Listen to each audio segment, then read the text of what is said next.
So we're going to talk about how our users are going to deal with the changes that we make them do.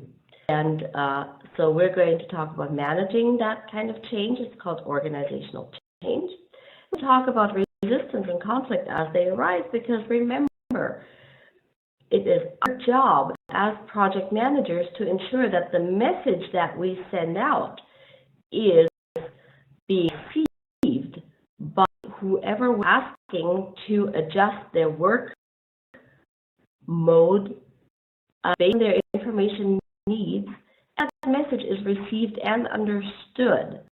And that very often doesn't happen because we assume that people want to change, or that on Monday morning when we've deployed something, people will change their system and they'll use it right away, or that all we need to do is train our users and then they'll love the system that we're proposing, or that one change is really not going to matter because our pump is already primed for change internally.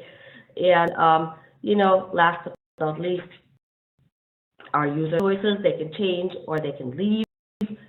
Well, if your users, most likely your more senior users, carry a lot of company knowledge or organizational knowledge in their heads that's not codified or written down, then those users leaving, probably not a good idea. So here is a little case study about WellPoint's Green program. Now, if you're watching this video asynchronously, please take the time to pause this video, read through this case study, and then answer these questions for yourselves. So, about change management.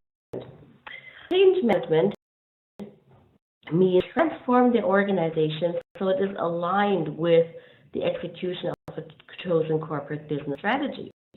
Because remember, all projects and financing are dependent on where the company sees itself, or where the organization sees itself in 5 or 10 years, right? That's what we discussed when we talked about measurable organizational value. So, realize that measurable organizational value that your project produces for the organization, you manage the human element in a large-scale project. This woman here who says we must do something about this program. Here is the program we want to implement. Everybody who sits around the table here has a different reaction. Some people react positively, like the person here. The change is the most useful thing we can do to improve our efficiency without a major downsizing effort. It's great. The change will save jobs. It's a wonderful thing, right? That's what we call acceptance. This person here is obviously very much in line with the change and will help to promote the person's change here so he could be an ally, right? But acceptance, because acceptance is great, right? Now, some will not even have heard about this. Some people are naysaying, tried this, didn't work. Okay, fine, right? Some people have personal goals that are impacted, like this person here, right? Some people just think that that's not necessary, like this person, right? Some people are concerned about bonuses. Some other folks are have different ideas, right? Some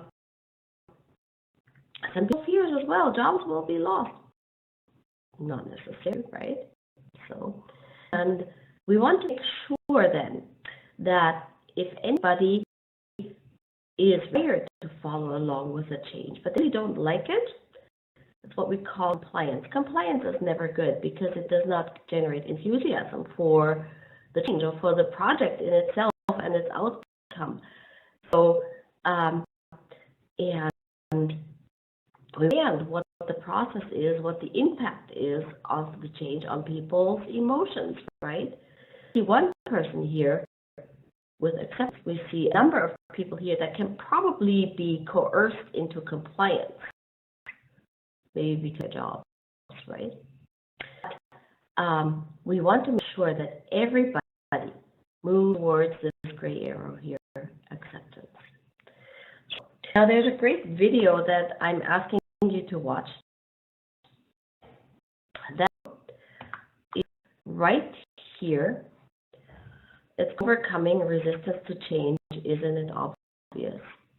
I'm asking you to watch this video. We're not going to include that right now in the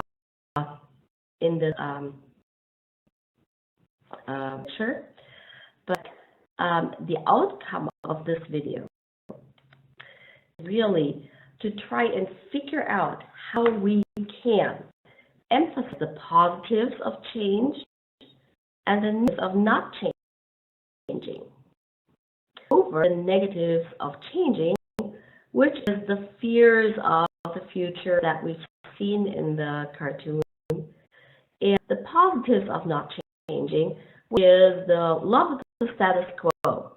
Now, the positives of not changing, for example, we think are going well. Why change them, right? The negatives of changing would be if we become more efficient, jobs will be lost. Or try that the previous company didn't work, right? So we want to be able to counter these arguments in the red boxes in order to ensure that we can move forward with the changes that our project is going to implement in the organization. Those are the ones in the green boxes, right? So, but how do we do that? We need a change management plan. In a management plan, the one we want to understand is what are the driving forces for our change, allow us to unfreeze our present state, and lead through this time of chaos, this time of changing. How can we organize the chaos so it doesn't feel so unsettling? Make sure that we keep the resisting forces for our change to a minimum so that we can reach the desired state in which everybody is used to working with what we are implementing and is happily working with what we're implementing. So refreeze this desired state and move forward as an organization. So with unsettling, I'm really talking about the emotions people have during change management, and those go through the phases of mourning that Elizabeth Kubler-Ross has described in 1969, believe it or not, long ago, where we go from shock to denial to anger to bargaining, like shock. Do you want me to use Windows 10? You must be crazy. I'm really mad at this now because I don't want to change, and could I please just keep my Windows 7 computer here? And oh my God, now I'm going to need to learn something new, and I'm way too old to learn something new, but maybe if you'll let me tinker with a test box for a little while, that might help, and maybe I'll even like it because Windows 10 isn't that bad, right? So I just described we're really all of these stages right now. Management is relevant because, you know, the organizational strategy and the priorities move forward. Move with it or not, the organization will move forward. So, and from this moving forward, from the strategy, remember all the portfolios and the programs and the projects are derived and their objectives are derived and they're supposed to bring value to the organization so the organizational strategy and priorities can move forward. And along with that, of course, whenever the juggernaut of the organization moves forward, we have external pressures that make themselves known and that we have to react to. You know, this is another reason why projects, of course, occur. We have things like market demand, we have legal requirements, we have customer requests, technological progress. Remember my example of Windows 7 to Windows 10, right? And then, of course, Windows 10 to whatever operating system comes next, right? And competition as well, of course, right? So take a look at the Cotter article about change management versus change leadership, and really think about what the difference is between change management and change leadership. Hint, we looked at last week what the difference is between management and leadership. And then also, we need to understand what change leadership is more important than change management, or management is more important than change leadership. And maybe we work together. Well, it's up to you, but really take a look at this article, because really it's a very, very important article. If you are not interested in change management versus change leadership, then what change management in Jack Welch's terms. Now, if you are unfamiliar with who Jack Welch is, Jack Welch will help you understand the stature of this person in American business management. And we need to, in many cases, look at change management and change leadership through the eyes of someone like Jack Welch, who has led one of the most powerful corporations in America, in order to see where the tenets of change management are going. So, that as you're Googling Jack Welch, or while you're looking through the John Cotter article, let's talk a little bit about how to plan change management, right? So the first step towards planning change management is really to figure out where the organization is today, and if the organization and the people in it are willing and ready to change. And if they're not willing or ready to change, then we need to develop a strategy for this change based on how much we have to coach people to come along with us through this organizational change and the organizational development. We have to really address their fears. As we've seen in the cartoon, we have to address their motivation that could possibly be persuaded to change, right? Through pay increases or through visibility in the organization, positive visibility, hopefully, right?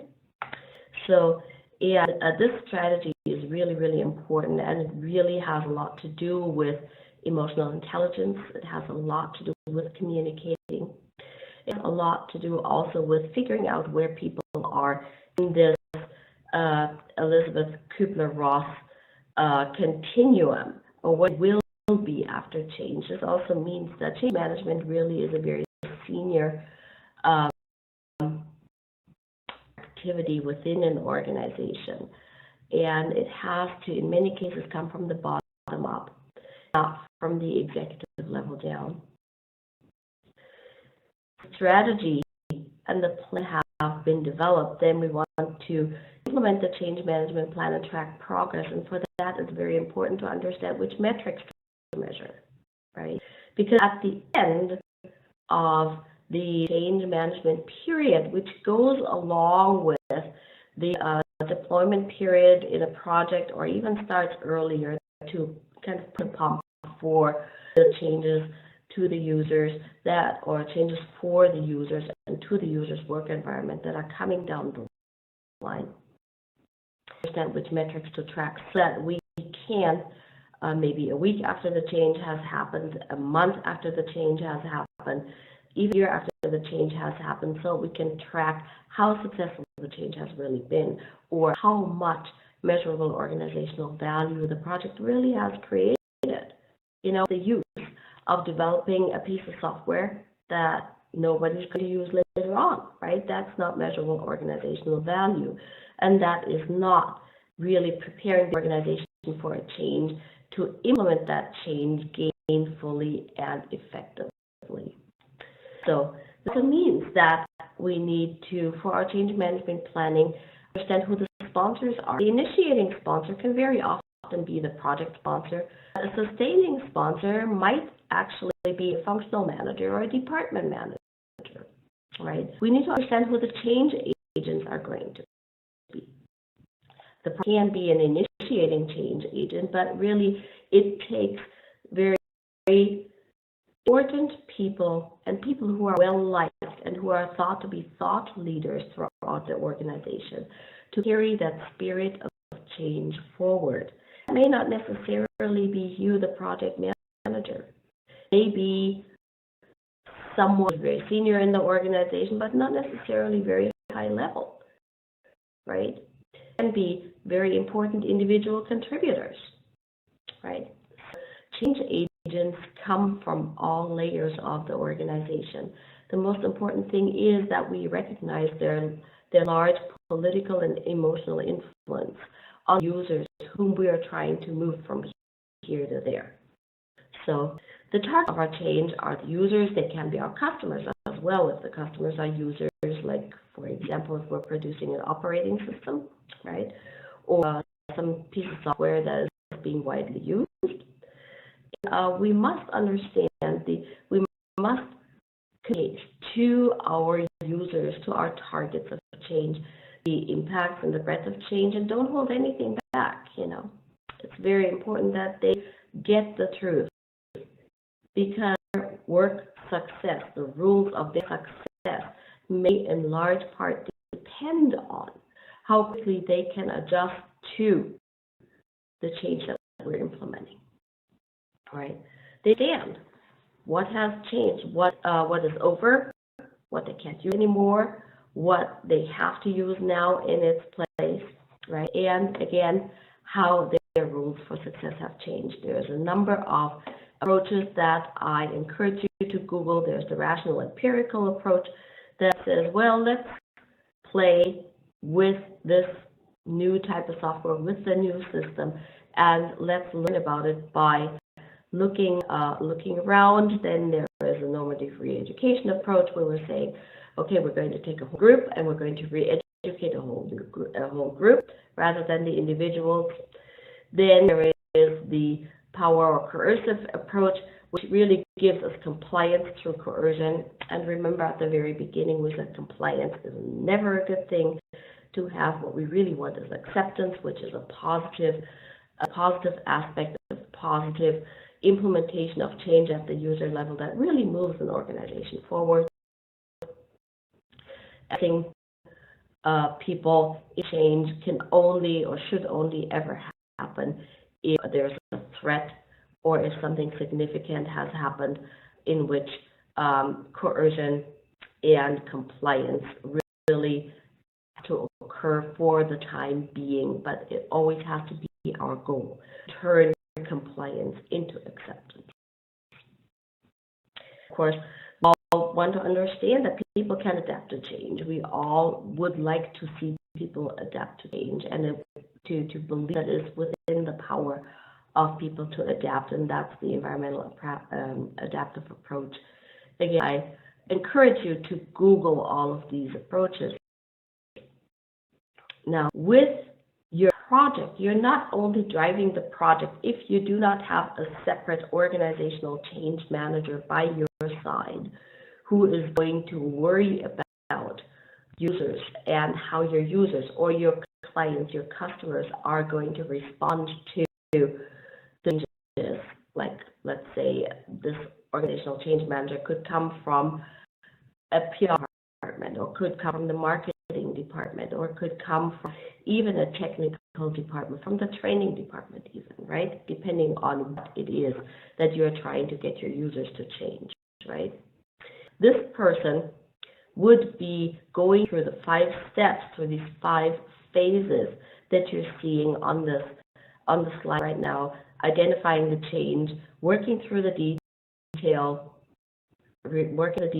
of process, people, behavior changes, information changes, assessing the cost of the change, and also assessing the risks of the changes, right?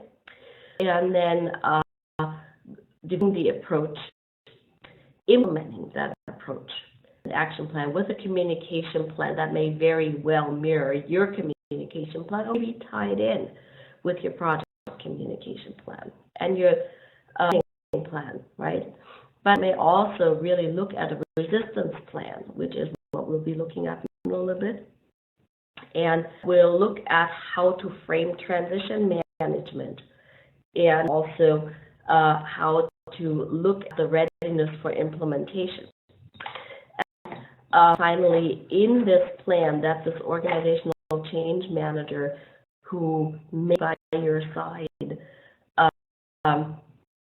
will develop will also be the key performance indicators, the KPIs that will have to be tracked in order to determine whether the change has been successful or not. Now, the good news is that, yes, there are organizational change managers in larger organizations.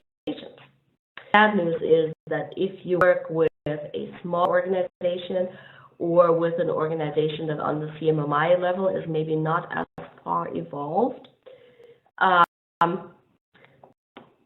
it may be the project manager, which means that you don't have just the technical project that you have to push through, but you do have a change management project that you have to push through as well. So one project that you had all of a sudden became two. And the second project really is focused on soft skills, on your people skills, on your planning on how to communicate with people in order to pull people along with you.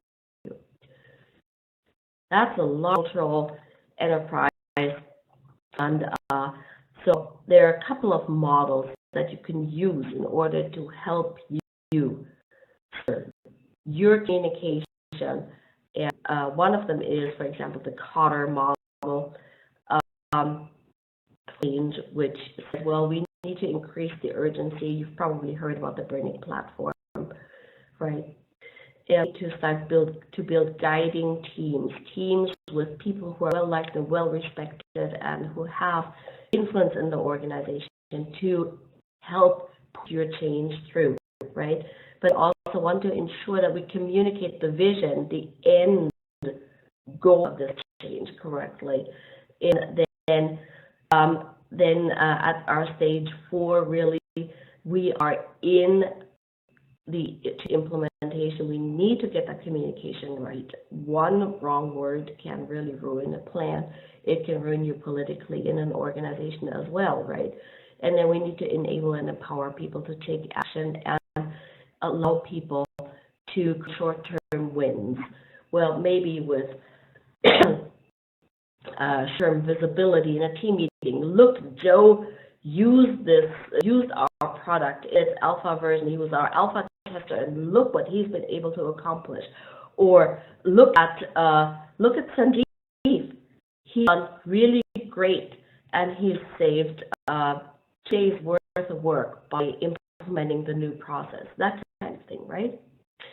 So, and most importantly, though, we don't let up, and we want to make sure to make it stick. And you've already seen me use a metric, namely that Sandeep has saved 2 days worth of work just by using the new process. This is a metric, right? Highlight the metrics that we're tracking in order to encourage people to want to be like Sandeep, who's really saved 2 days in using the new process, right? The most important thing, though, the takeaways are that you want to plan the message content for each key role, and you want to really plan your communication and the vehicles of communication. It doesn't matter if those are little table tents in the break room, if those are, let's say, a thermometer kind of red, yellow, green measurement of the savings that we're incurring by implementing our change, right? To ensure what the success metric is, really, right?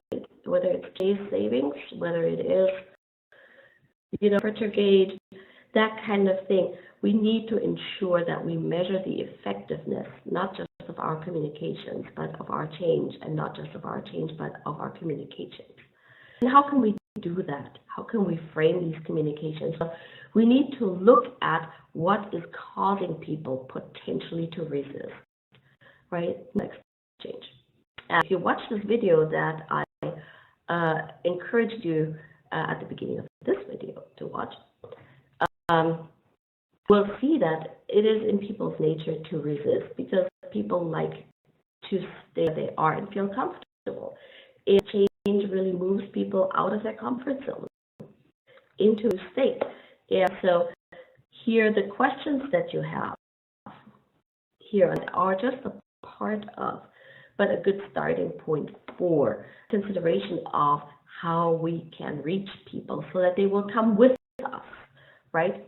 And so here we have, I mentioned that earlier, a resistance analysis plan or a change management plan in which we look at, and it's part of a change management plan, is the resistance list, right? We look at the issues. Like, for example, the office manager who may be not in a medical office, who may have always used paper charts for the patients, and all of a sudden this person will have to use an electronic medical record system, the computer, and she will have to learn a new computer system, and maybe she's never used computers before, right? So here are some of the reasons for her resistance. How can we find that out? Well, by talking to her, right? And if to talk to us, maybe you're going to want to talk to Rashika, who's a really, really nice person and who's very sweet and who really has a good wavelength with Betty, right? So, and how to get her to this whole learning stage of wanting to learn, being ready to learn about the new computer system, right? So here there are some actions. This is an action plan actually for one person that we're putting together that we have to, in which we have to emphasize messages that we have to schedule. So someone, here in this case Shala in fact, has to pursue with Betty in order to get Betty in line, because we all know that if the office manager is not happy, administrative backbone can collapse. So same thing here with Junior James, the dispatcher. If you read through this, well, same thing. We need to understand where people are, what their reservations are against our change, and then we need to analyze each point of their resistance to figure out, can we address that through communication, learning, or reinforcement, and what are the specific actions that we need to take in order to bring them along? What are the key messages that we need to emphasize over and over and over again, either with specific people like Betty, like Junior James, or with groups of people. Let's say, for example, the facilities department or scheduling department, right? And as with risk resolution, resistance is risk within people, right? We need a plan forward, we need to have a success metric, and we need to make sure somebody is in charge of that person or that department and bringing them along into the fold, and we also need a target date. So that's very important, and this is why our communication plan is one part of the change management plan. And this is change management and project management really coincide. It can both be included in the communication plan, because change management really, as you're seeing here, we have the 5 phases of project management. Organizational change management really starts with project initiation while preparing for the change and really tracking to the project schedule. By the end, by project execution and by project closing, really the users are ready to face the changes that we are introducing into their workflows, and so that is our primary goal. The way that can happen to you is that your project goes great, you think you're on time, you've got your scope taken care of. You are putting on budget exactly, within the 5% that you said you would, and everything is going well. And at the end, your users say, that producing, that system upgrade, we don't want it. It didn't work at company YZ. It's not going to work here. And, I don't lose my job, so I don't want George to lose his job if we are implementing this computer system, because it's much more efficient and it's going to eliminate George's job. Those kinds of things. So this is why we have change management procedures, why we have change management that ties in with project management, runs parallel to project management. This is why large organizations have organizational change managers that will be by your side, advocating the politics of implementing your project. And organizations who don't have organizational change management managers by your side, it's going to be you. And the considerations that you've seen today are the ones that you're going to have to implement as well alongside your project. So you don't have one project, you two. As for this week, I'm asking you to take a look at all of these here